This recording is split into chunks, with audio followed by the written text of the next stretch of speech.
friends, welcome to Nivedita Misra's channel. I want to tell you one thing before proceeding in the video. COVID-19 is very dangerous disease, so you all are stay in home and safe. Be careful. We enjoy the video at this time and let's move on. अब भाग 2 के आगे के बचे matter को पढ़ेंगे, पर उससे पहले आप मेरे वीडियो को लाइक कीजिए, शेयर कीजिए, कमेंट कीजिए और सब्सक्राइब कीजिए और ज़्यादा से ज़्यादा शेयर कीजिए प्लीज़, ताकि इसका फ़ायदा सबको मिले। Thank you.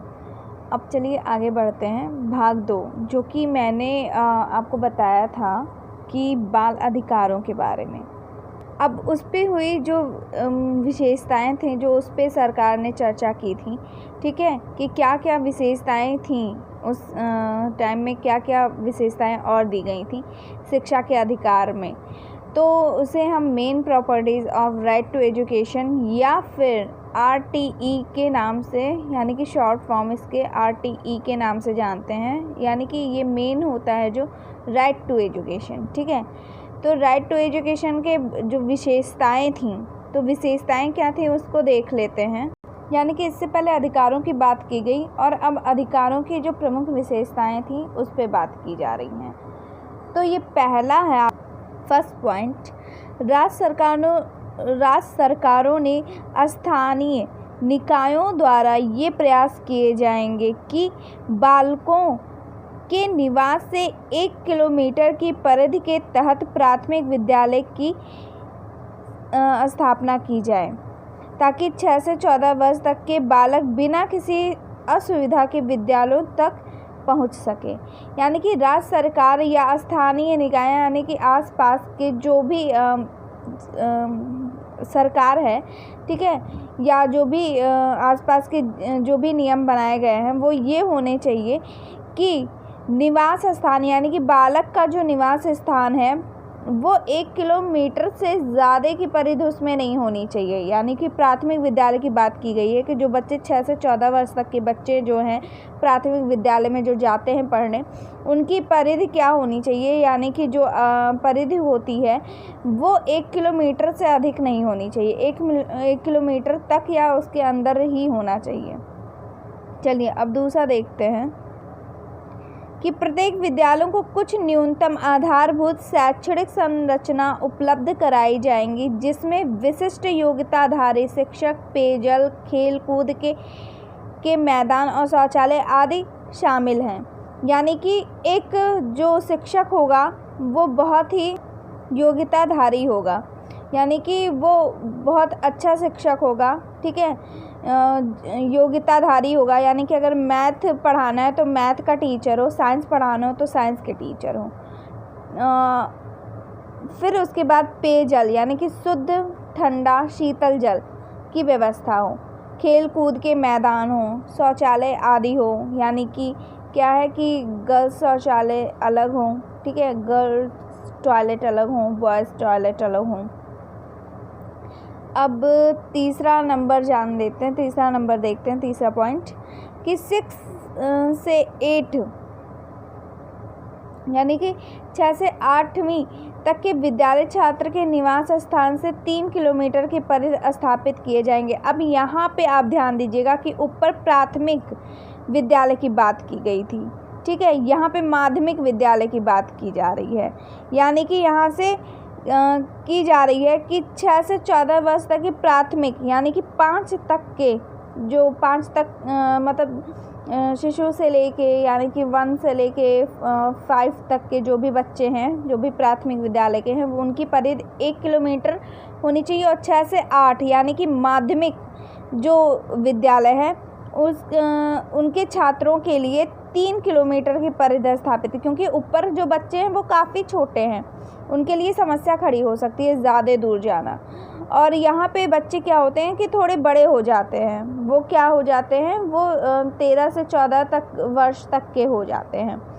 तो यहाँ पे उनके लिए 3 किलोमीटर की परिधि कर दी गई है। जो भी विद्यालय होनी चाहिए उनके निवास स्थान से 3 किलोमीटर से अधिक नहीं होनी चाहिए।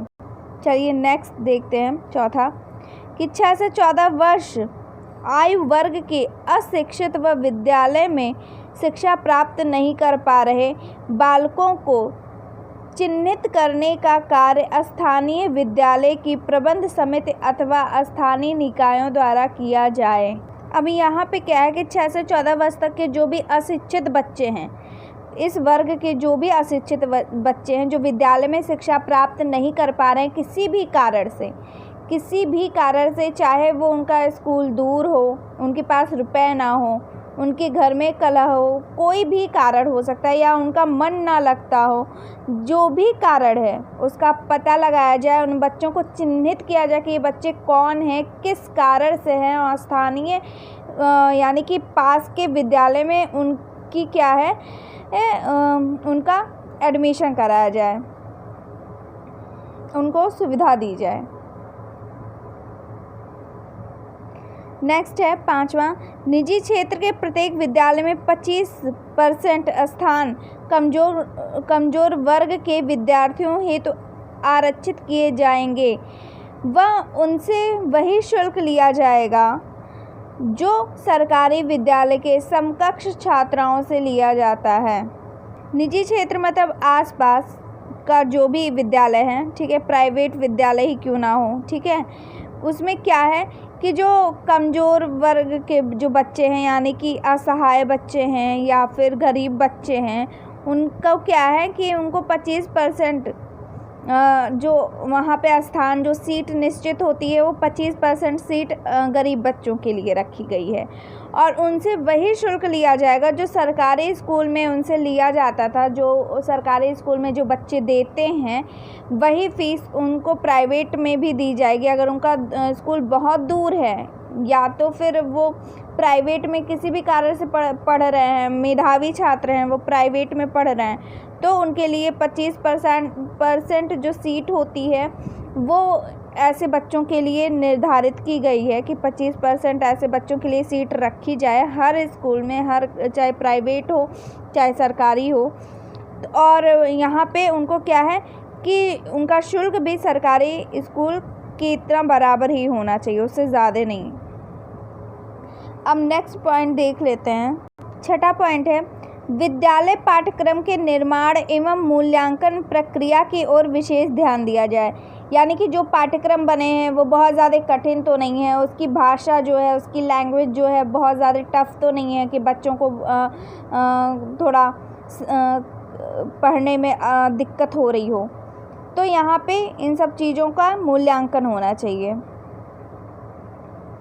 नेक्स्ट है शिक्षक द्वारा बालकों को किसी भी प्रकार का शारीरिक या मानसिक प्रताड़ना नहीं दी जाएगी। अब तो ये कानून बन गया है कि कोई भी शिक्षक जो है वो बच्चों को किसी भी प्रकार का शारीरिक मानसिक प्रताड़ना नहीं दे सकता, यानी कि उसे मार नहीं सकता, उसे बहुत ज़्यादा डांट नहीं सकता है, ठीक है, उनके ऊपर हाथ नहीं उठा सकते हैं, क्योंकि इससे बच्चे क्या होते हैं कि कुंठा से ग्रसित हो जाते हैं, उनके अंदर बहुत ज़्यादा हीन भावना आ जाती है और वो बहुत शर्म इस क्लास में अपने महसूस करने लगते हैं।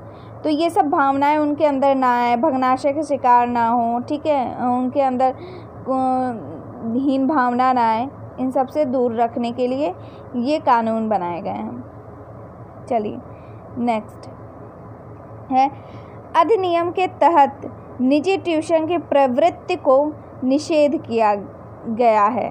यानी कि क्या है कि पहले देखिए चलता था कि निजी ट्यूशन दिया जाता था, तो निजी ट्यूशन में क्या होता है कि कभी कभी स्कूल के टीचर ही निजी ट्यूशन देते हैं बुला के बच्चों को, अपने ही क्लास के बच्चों को, या फिर घर पे जाके निजी ट्यूशन देते हैं। तो इससे क्या होता है कि जो बच्चे उनसे ट्यूशन लेते हैं उनको वो अच्छे नंबर से पास करवा देते हैं।